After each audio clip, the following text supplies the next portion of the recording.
Hey gang, in today's episode, we're going to talk a little bit about correlations and how do we handle correlations in the market. Do we trade correlated pairs? If we're in one trade, do we skip another? Do we reduce position size? I'm going to give my opinion on the whole topic, but also some ideas that can help you avoid situations like that. Now, I apologize in advance if you hear any trading or chart talk in the middle of this. This was taken from one of our live room sessions. By the way, if you want to join us in the live room, you can do so over on tier1trading.com. I also live stream the first trading idea that we look at each day on YouTube. That's every Tuesday, Wednesday, and Thursday at 7:30 a.m. New York. Just subscribe to my YouTube channel, youtube.com/Akil Stokes. All right, bon appetit. Antonio says, sorry for the yawns. Tony says, quick question. If you spot a trading opportunity and you see it play out across different pairs since some correlate, how do you handle that situation? I follow my rules. Correlation means nothing to me. So something happening on one pair has zero effect on another pair. So it doesn't matter. All that matters is what's on the chart. So if I'm watching Canada yen and New Zealand yen, a similar situation plays out, it doesn't mean anything because I'm not trading New Zealand yen. I'm only trading Canada yen. So I'll never take action or not take action on one pair based on what's happening on another pair. It just doesn't make any sense. So zero effect. Zero effect. That's the unique thing about the Forex market, right? We don't need to worry about correlations because the individual battle that we're looking at plays out on the chart in front of us. So what's happening in another match has no effect on this current match. So again, going back to the correlation question, it has zero effect, right? If I'm trading New Zealand, Euro New Zealand, I can care less about what's happening on New Zealand dollar unless I'm trading New Zealand dollar. Now, if the question is more, if I have multiple trade signals on different pairs, do I take them? The answer is yes. So if I'm supposed to be trading New Zealand dollar and I'm supposed to be trading Euro New Zealand, I'm supposed to be trading New Zealand Canada, and they all give me valid trading signals at the same time, the only question I need to ask myself is, does the trading signal meet my rules? So if it does on New Zealand dollar, then I take the New Zealand dollar trade. If it does on New Zealand yen, then I take the New Zealand yen trade. If it does on New Zealand Canada, then I take the New Zealand Canada trade. If you are worried about overexposure to the market, you can do one of two things. One, you can have a rule that says that I can only be in blank amount of trades on pairs that are quote unquote correlated, right? I hate the word correlation, right? Because that's not a constant thing. Overrated. But you can say I can have a maximum of 3 New Zealand positions. So like once you're in New Zealand dollar and New Zealand Canada and New Zealand yen, if there's a trade on Euro New Zealand, you can't take it because your rules say you can only be in 3 at the same time. I don't like that rule either because why would you ever want to pass up on a valid trading opportunity? So valid trading opportunities should be a good thing, right? Because the probabilities are in our favor. So we should want to take every single valid trading opportunity. I would never want to be in a position where I have to pass on a valid trading opportunity because of something else that has nothing to do with that trading opportunity. So I think your best bet is to just organize your trading portfolio in a way that you only have so much exposure. So for example, I only have 3 yen pairs in my trading portfolio.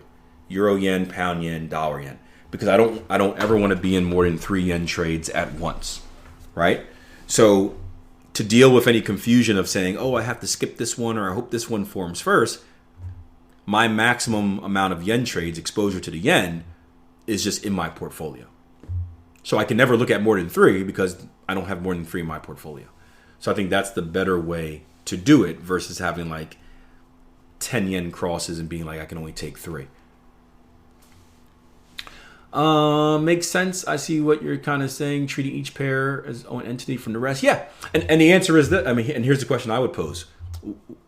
Why would we ever do it any other way? Right? Why would we ever let what's happening on another pair affect what's happening on a current pair? It's a question that we don't often ask, but if you ask yourself that question, can we actually find a legit answer? Can anyone find one? Why would we let something that's happening on another pair affect our view of a current pair? Think about it for a second. I don't think there's an answer. I don't think anyone can come up with an answer to it. Now, again, if we're talking about different markets, that's a different story, right? If we're looking at dollar Canada and maybe a commodity like oil or something like that, those are different type of deals. If you're looking in the stock market, you're looking at a certain sector, those are different type of deals. But those are also not individual battles. But I'd be curious if anyone can find an answer for that. Why would what's happening on the euro dollar affect my view of the pound dollar?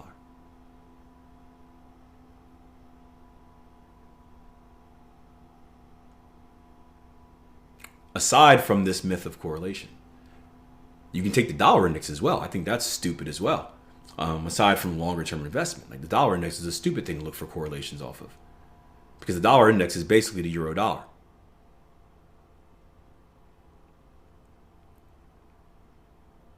But think about it, yeah.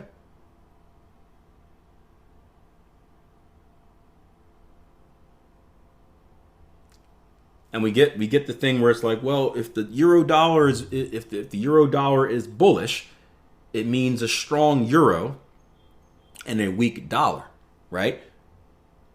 But what does that actually mean? That means that the euro is strong in comparison to the dollar.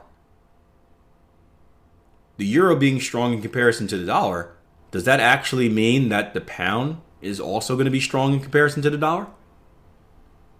What if the dollar is really, really, really strong, but the euro has some great news and now it's just stronger?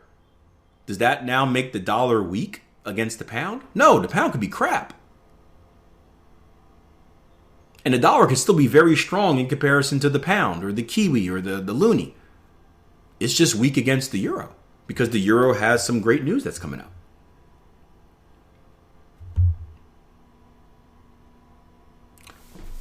The coolest thing about the Forex market is we have the battle right in front of us. It's like a sporting match. The game is being played in front of us. Doesn't matter what's happening or how this team fared against another team. All that matters is how the team is playing in front of us.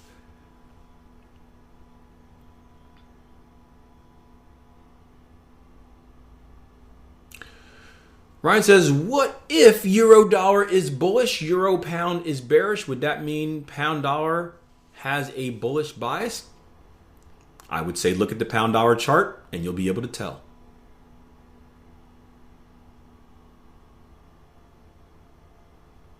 The answer's right there. Look at the pound dollar chart. What does the pound dollar chart say? Like, why would we look at two other charts to give us an answer to what a single chart can give us? Like, why? If we want to know if the pound dollar has a bullish bias, why would we look at the euro dollar or the euro pound? Why don't we just look at the pound dollar chart? Like, the answer is right there. Is it not? Is it not? Like, think about it. Why would we look at two other charts to tell us what a third chart is doing? Like, does that make any type of sense? Like, I understand why that stuff is out there, but just think about it from to be simplistic for a while. If we want to know if the pound dollar is bullish or bearish, look at the freaking chart. Like, it will tell us. We don't need to look at other things.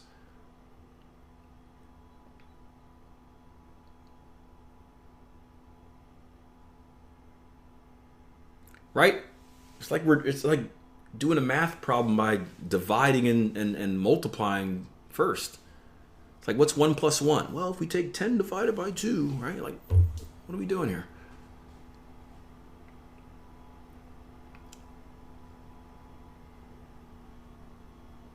But you get people that do that, though. So you get people that do that. And I'm here to tell you it makes no sense. In this market, in the Forex market. Very important we keep saying that.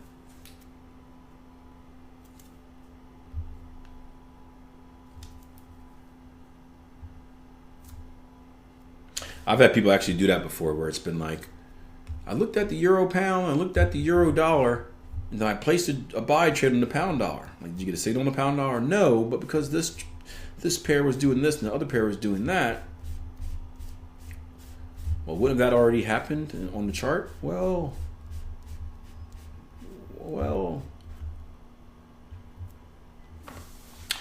It seems like there is some type of mathematical equation there. Sometimes, like, if A is greater than B and B is greater than C, then A must be greater than C.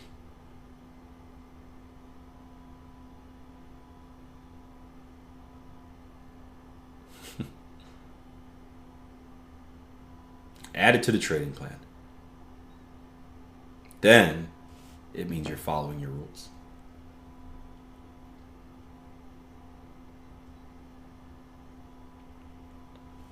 Here's another thing for you, right? So if something is showing you something on one chart and something is showing you something on another chart, wouldn't that something already be showing on the third chart?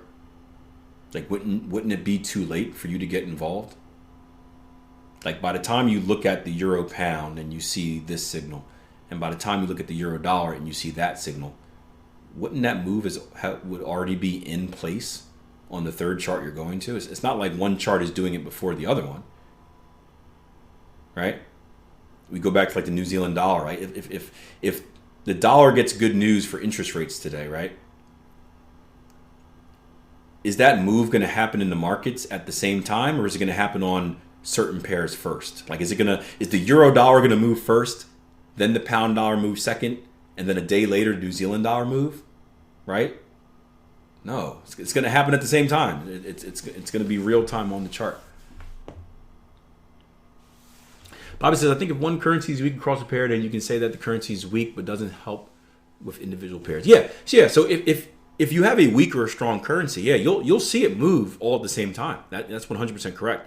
Again, pay attention at 2:30 today. If we see a strong or a weak dollar, it's going to move across all the pairs at the same time. Yeah. So you'll see it happen across the board. Yep. What you won't see is you're not going to see it happen on one pair first, then another pair 5 minutes later, and then another pair 10 minutes later. Right? If it's going to happen, it's going to happen to all of the pairs, or the majority of the pairs. Now, it's going to happen in different ways, right? The yen may move not as much as the Canada. Right? So it'll happen in different ways depending on the strength of the currency pair that's going against. Yeah. But yeah, you'll see it move across the board.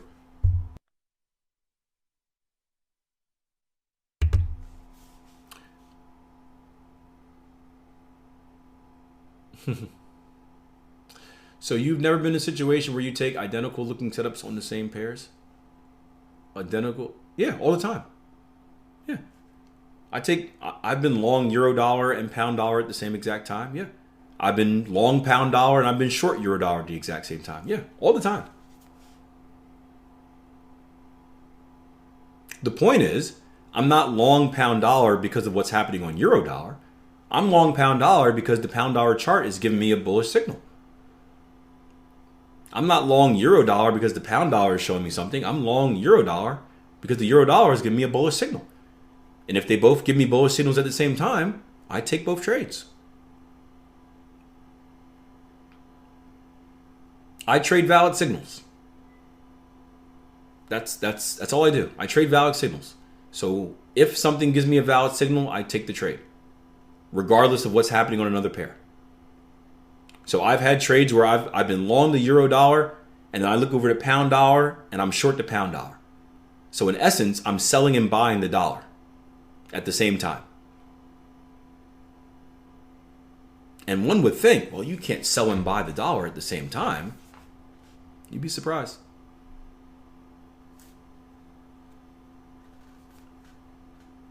But remember, the euro dollar chart has zero effect on the pound dollar chart.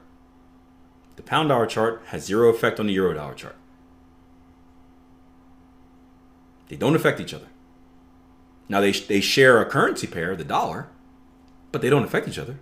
So you may see movement in the same direction based on the dollar's strength or weakness, but one chart doesn't affect the other chart at all. Stops will be rolled. You're in a good place now. Look at that. Your rolled stops into profit, or maybe right at profit. What's our high here? 58s it would be. Right at break even. Risk-free trade. Congratulations, guys. We can eliminate the red box. Boom.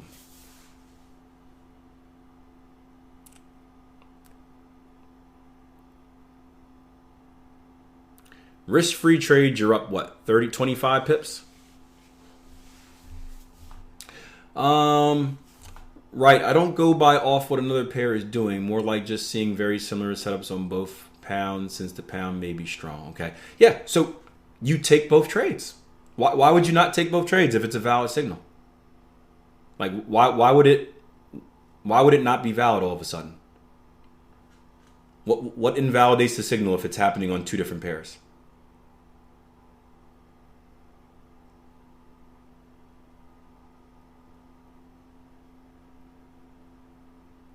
Like why would it not be valid to take it?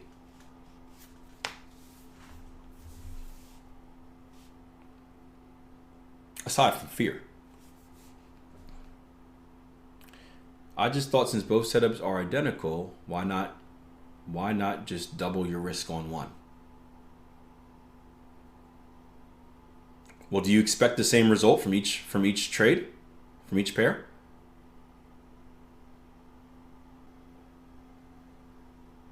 Yeah, so I think that's a problem right there. You're expecting something that isn't necessarily true. I don't think there's any reason to expect the same result.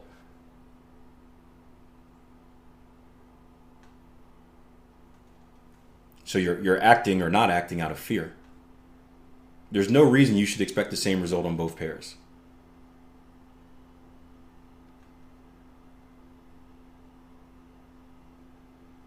So doubling your position on one actually puts you in a worse position, right? If you double your position on one, you're basically going all in on one result. If you have a position on one and a position on other, you can have a situation where both win. You can have a position where both loses. You can have a position where one wins and one loses, right? You have three different outcomes versus two different outcomes.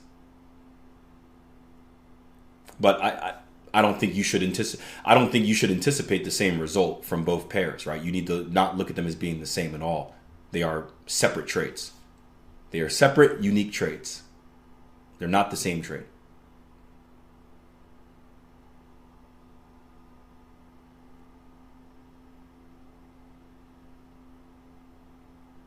But I would say this, if you have a problem with it, like from a risk standpoint, then like we talked about earlier, either create a rule that says once you're in one trade, you can't take another, or have a portfolio that doesn't have any pairs. I don't even know how you would do this. Any pairs that you deem to be correlated.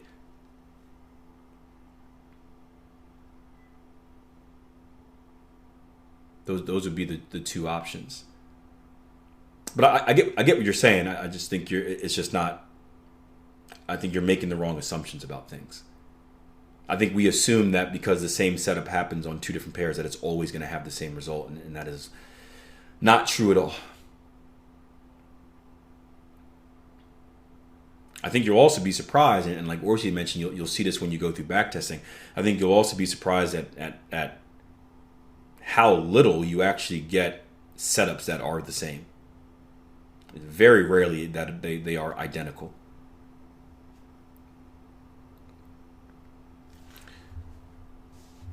Very rarely. Not on the charts exactly I can find right now. Also, I haven't gotten too deep. It's popped in. Yeah. But yeah, I think that's something that you'll see. It's again, I think it's one of those things that one of the beliefs that we come in thinking, and then as you get more experience in the market, and I don't know how much experience you have, but as you get more experience in the market, you realize that it's not actually true. And there's going to be a lot of things like that. Another one is like the more times the level of structure is tested, the more powerful it is. Like that's completely false. That's not true at all. But that's something many of us come in believing. So we look at a pair and it's like, man, it's been holding that structure for 4 days. That structure level must be powerful. In reality, it's probably going to break soon. Because if it was that powerful, price action wouldn't be glued to it. It would have been sprung off of it. But there are going to be lots of lessons like that. But that's why you have a great community to bounce those questions off of. But yeah, trade each pair in conclusion. Because I got to head out and get ready for the coffee break. In conclusion, each pair is unique. Each pair is its unique, it's its own employee, as Jason Greystone will say. And you need to treat each pair unique, right? If you've ever been a boss, right, one of the worst things you can do is treat all of your employees the same. Everyone is an individual. There are people that are similar. They have similar traits. They may even look the same, right? But each person is unique in its own way, and so is the market. Hope you were able to take something valuable from today's episode. It's something you can use in your trading right away, or maybe if you're someone that's still in the learning phase, something you can jot down and use later. But I do think it's an interesting topic and something that maybe we give a little bit too much power to. Anyway, thank you for enjoying the podcast. As always, share this with your trading community. And remember, subscribe to me on YouTube and join us for that live stream every Tuesday, Wednesday, and Thursday, 7:30 a.m. That's New York time.